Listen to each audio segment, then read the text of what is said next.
न्यूजच्या वृत्तवाहिनीमध्ये तुम्हा सर्वांचं स्वागत। पाहूयात आजच्या ठळक घडामोडी। ठाणे महानगरपालिकेच्या वतीने महापालिकेतील कैलासवासी नरेंद्र बल्लाळ सभागृहात भारतरत्न डॉक्टर बाबासाहेब आंबेडकर यांच्या जयंतीनिमित्त त्यांच्या प्रतिमेस महापौर शर्मिला पिंपळकर व आयुक्त सौरभ राव यांच्या हस्ते पुष्पहार अर्पण करून अभिवादन करण्यात आले। यावेळी अतिरिक्त आयुक्त 2 प्रशांत रोडे यांच्यासह महापालिकेचे कर्मचारी व समाज बांधव उपस्थित होते। त्यानंतर कोटनाका येथील त्यांच्या पूर्णाकृती पुतळ्यास पुष्पहार अर्पण करून अभिवादन करण्यात आले। तर ठाणे महानगरपालिकेतील पहिल्या मजल्यावरील पत्रकार कक्षातही डॉक्टर बाबासाहेब आंबेडकर यांच्या जयंतीनिमित्त त्यांच्या प्रतिमेस महापौर शर्मिला पिंपळकर व सभागृह नेते हनुमंत जगदाळे यांच्या हस्ते पुष्पहार अर्पण करून अभिवादन करण्यात आले। यावेळी अतिरिक्त आयुक्त 2 प्रशांत रोडे, राष्ट्रवादी काँग्रेस ठाणे शहर जिल्हा अध्यक्ष मनोज प्रधान, महिला अध्यक्ष मनीषा भगत, नगरसेवक प्रशांत जाधवर यांच्यासह ठाणे जिल्हा पत्रकार संघाचे अध्यक्ष संजय पिते, ठाणे शहर दैनिक पत्रकार संघाचे अध्यक्ष आनंद कांबळे, सर्व पत्रकार बंधू भगिनी यावेळी उपस्थित होते। यावेळी नवीन पत्रकार कक्षात लावण्यात आलेल्या छायाचित्र प्रदर्शनाचेही महापौर व पदाधिकाऱ्यांच्या उपस्थितीत उद्घाटन पार पडले आहे। आज के जमाने में क्या नहीं है ठाणे में,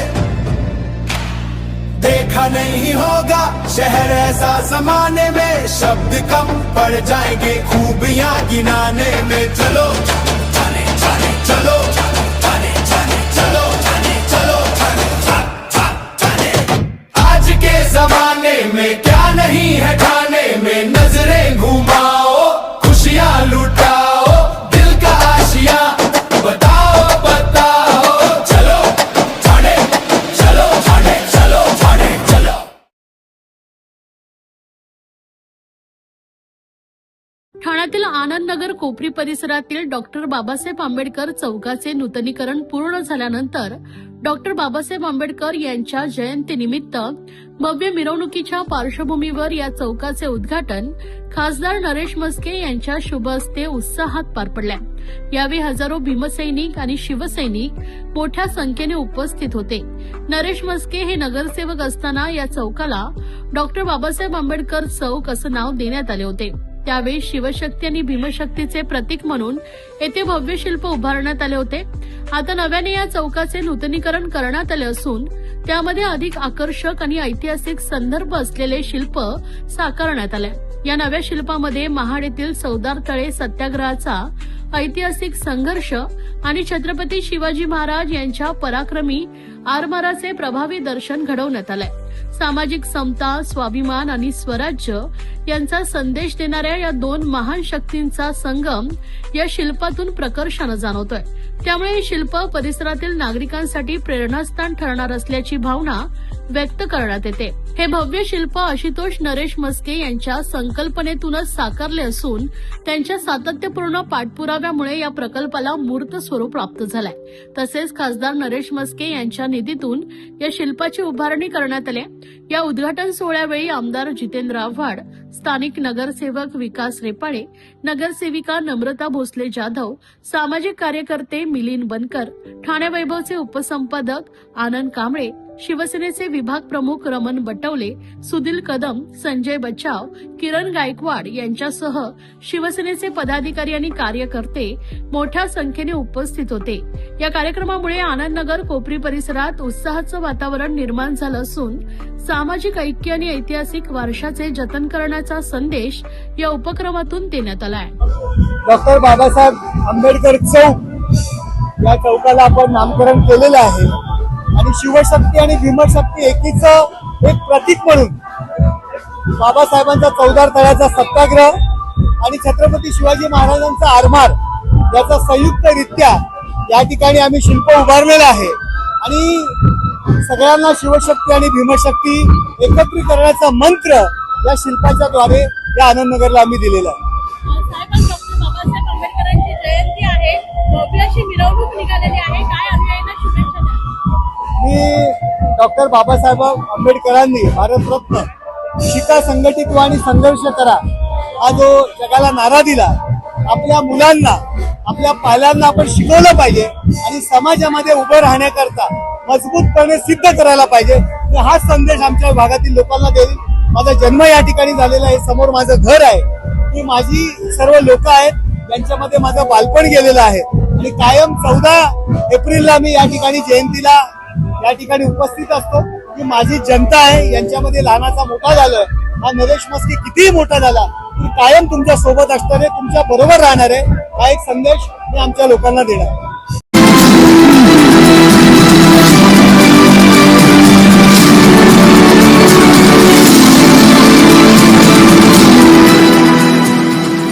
भारतरत्न डॉक्टर बाबासाहेब आंबेडकर यांच्या जयंतीनिमित्त आमदार संजय केळकर यांच्या संकल्पनेतून आयोजित करण्यात आलेली भव्य संविधान गौरव रॅली आज उत्साहात आणि मोठ्या दिमाखात पार पडली. यंदा या रॅलीचे 3रे वर्ष असून ठाणेकरांनी मोठ्या संख्येने सहभाग घेत कार्यक्रमाला यशस्वी केलाय. या रॅलीस आमदार संजय केळकर, आमदार निरंजन डावखरे, उपमहापौर कृष्णा पाटील यांची प्रमुख उपस्थिती लाभली. सकाळी 9 वाजता भाजपा खोपट कार्यालयातून रॅलीला सुरुवात झाली. Ambedkar road, civil hospital, Kotnaka, संविधान चौक असा मार्गक्रमण करत रॅली पुढे सरकली. संविधान चौक येथे डॉक्टर बाबासाहेब आंबेडकर यांना पुष्पवृष्टी करून अभिवादन करण्यात आले. यानंतर रॅलीने पुढे अशोक टॉकीज मार्गे ठाणे स्टेशन येथील डॉक्टर बाबासाहेब आंबेडकर स्मारक गाठले. येथेही बाबासाहेबांच्या पुतळ्यास हार अर्पण करून अभिवादन करण्यात आले आणि रॅलीचा समारोप झालाय. संविधानाच्या मूल्यांची जनजागृती आणि बाबासाहेबांच्या विचारांचा प्रसार करण्याचा संदेश या रॅलीच्या माध्यमातून देण्यात आलाय. या कार्यक्रमात कार्यकर्ते, नागरिक आणि तरुणांचा उत्स्फूर्त सहभाग पाहायला मिळाला.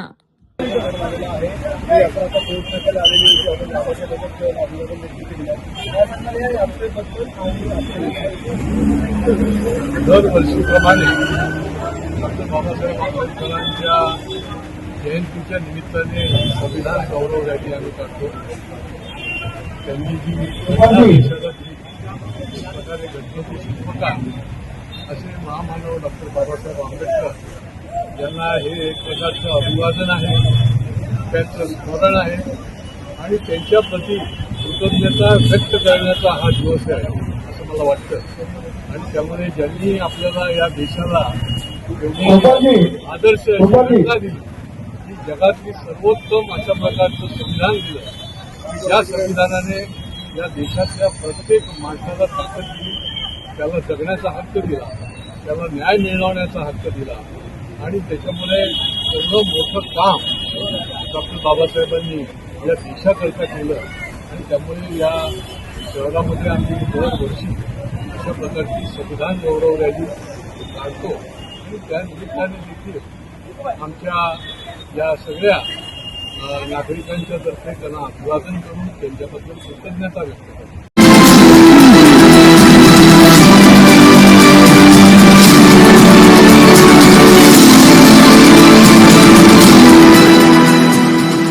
भारतरत्न डॉक्टर बाबासाहेब आंबेडकर यांच्या जयंतीनिमित्त ठाण्यातील कोटनाका येथे महाराष्ट्र राज्याचे उपमुख्यमंत्री एकनाथ शिंदे यांनी त्यांच्या पुतळ्याला पुष्पहार अर्पण करून अभिवादन केलंय.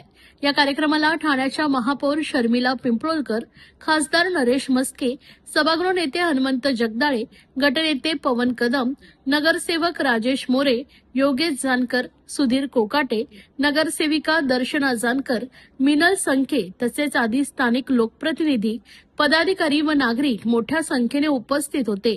जयंतीनिमित्त परिसरात उत्साहाचं वातावरण निर्माण झाले होते. यावेळी बोलताना शिंदे यांनी पंतप्रधान नरेंद्र मोदी यांना पाठवलेल्या पत्राचा उल्लेख करत केंद्र सरकारच्या विविध निर्णयांचे कौतुक केले.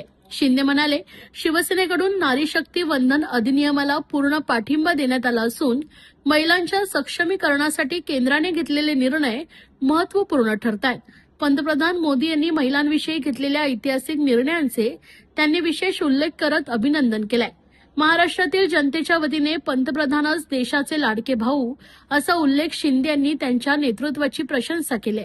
राष्ट्र निर्माणाच्या दृष्टीने केंद्र सरकारने घेतलेल्या विविध धोरणात्मक निर्णयांचा उल्लेख करत त्यांनी केंद्राच्या कामगिरीचं कौतुक केलंय. लोकशाही आघाडीमधील तिसरा मोठा घटक पक्ष असल्याचंही त्यांनी नमूद केलंय. भविष्यातही विकासाभिमुख उपक्रमांना पाठिंबा देण्याची भूमिका कायम राहील असं त्यांनी स्पष्ट केलंय. प्रमाणे याही वर्षी 14 एप्रिल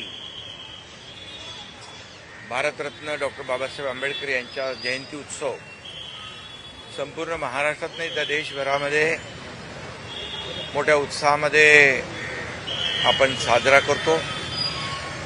मुंबईमध्ये देखील चैत्यभूमीला शासनाच्या वतीने जयंती उत्सव साजरा झाला. लाखो बाबासाहेबांचे अनुयायी चैत्यभूमीला आले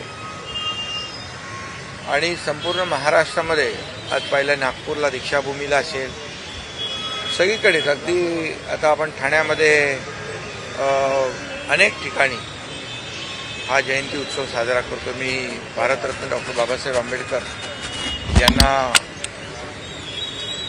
विनम्र अभिवादन करतो आणि कोटी कोटी प्रणाम करतो. खरं म्हणजे बाबासाहेबांची जयंती उत्सव हा एका दिवसाचा नसतो, हा अनेक दिवस सातत्याने सुरू असतो. कारण त्यांनी जे आपल्या देशासाठी जे महान कर्तृत्व केलं, कर्तव्य केलं, आपल्या देशाची घटना बाबासाहेबांनी लिहिली आणि त्या राज्यघटनेच्या आधारावर आपल्या देशाचा कारभार, राज्यांचा कारभार सुरू आहे. भारताची घटना सर्वोत्तम असली पाहिजे यासाठी बाबासाहेबांनी अनेक देशांच्या घटनेचा अभ्यास केला. अनेक सर्वोत्तम भारताची घटना बाबासाहेबांनी तयार केली. त्याच्यामध्ये उद्देश एवढाच होता की सर्वांना समान न्याय मिळाला पाहिजे. अगदी शोषित, पीडित, दलित सगळ्यांना शेवटच्या घटकापर्यंत न्याय पोचला पाहिजे. आणि म्हणूनच बाबासाहेबांच्या मुळे आज सर्वसामान्य कुटुंबातली व्यक्ती, माणसं मोठ्या मोठ्या पदावर विराजमान होतात. आज जर आपण पाहिलं या देशाच्या राष्ट्रपती द्रौपदी मुर्मू मॅडम राष्ट्रपती झाल्या. सर्वसामान्य कुटुंबातून आलेले आपले आदरणीय देशाचे प्रधानमंत्री नरेंद्र मोदीजी या भारत देशाचे प्रधानमंत्री झाले. माझ्यासारखा सर्वसामान्य शेतकऱ्याचा, कष्टकऱ्याचा मुलगा मुख्यमंत्री झाला, उपमुख्यमंत्री झाला. अशी अनेक उदाहरणं आहेत. आज आपण पाहिलं की एक सर्वसामान्य कुटुंबातली भीमाची लेक डॉक्टर ज्योती वाघमारे राज्यसभेत गेल्या. इथं मागे आमच्या महापौर उभे आहेत, ही पण भीमाचीच लेक आहे. हे ठाण्यासारख्या शहराच्या महापौर झाल्या. हे सगळं जे घडलंय ते फक्त आणि फक्त बाबासाहेबांच्या घटनेमुळे आणि बाबासाहेबांनी दाखवलेल्या या मार्गदर्शक आणि बाबासाहेबांनी जी घटना लिहिताना सर्वसामान्यांचा विचार केला, त्यामुळेच या सगळ्या गोष्टी साध्य झालेल्या आहेत. प्रधानमंत्री नरेंद्र मोदीजींनी 16, 17, 18 हे विशेष अधिवेशन बोलवून त्यामधून 33% आरक्षण देण्याचा निर्णय घेतला. त्याला देखील आम्ही एनडीएचे घटक पक्ष म्हणून शिवसेनेने पूर्ण पाठिंबा दिलेला आहे, समर्थन दिलेलं आहे. आणि त्यामुळे या सगळं जे काय होतं आहे हे भारतरत्न डॉक्टर बाबासाहेब आंबेडकर यांच्या लिहिलेल्या राज्यघटनेमुळे त्याचा आम्हाला आनंद आहे. आपलं एक पत्र आत्ताच आलेलं आहे आमच्याकडे की पंतप्रधान नरेंद्र मोदी यांना आपण पत्र लिहिलेलं आहे आणि या पत्रातून हा जो निर्णय घेतलेला नारी शक्तीचा त्याबद्दल त्यांचं काँग्रेस केलेलं आहे. नेमकं काय आहे? आभार देखील मान्य, त्यांना शुभेच्छा देखील. नाही, याच्यामध्ये जे काही आतापर्यंत गेल्या 2014 पासून प्रधानमंत्री नरेंद्र मोदीजींनी जे देशासाठी निर्णय घेतले, देश आज आर्थिक महासत्तेकडे जातो आहे आणि त्याच्या मागे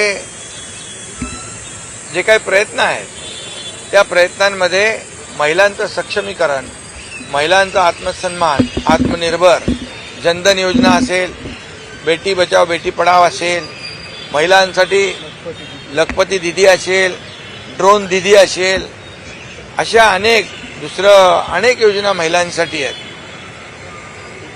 त्या योजना ज्या मोदी साहेबांनी केल्या आणि त्या सगळ्यात मोठं जे नवीन संसद झाली तर त्यामध्ये नारी वंदन, नारी सन्मान जे त्यांनी प्रथम त्यामध्ये त्याचा विचार केला आणि आता प्रत्यक्षात त्याचं विधेयक देखील येत आहे आणि म्हणून मी त्यांचं अभिनंदन केलं आणि पूर्णपणे त्यांना पाठिंबा दिलेला आहे. या होत्या आजच्या ठळक घडामोडी. अशाच राजकीय, सांस्कृतिक, क्रीडा क्षेत्रातील बातम्या पाहण्यासाठी पाहत रहा विजन महाराष्ट्र न्यूज ही वृत्तवाहिनी. विजन महाराष्ट्र न्यूजच्या फेसबुक चॅनलला व युट्यूब चॅनलला फॉलो आणि सबस्क्राईब करा. धन्यवाद.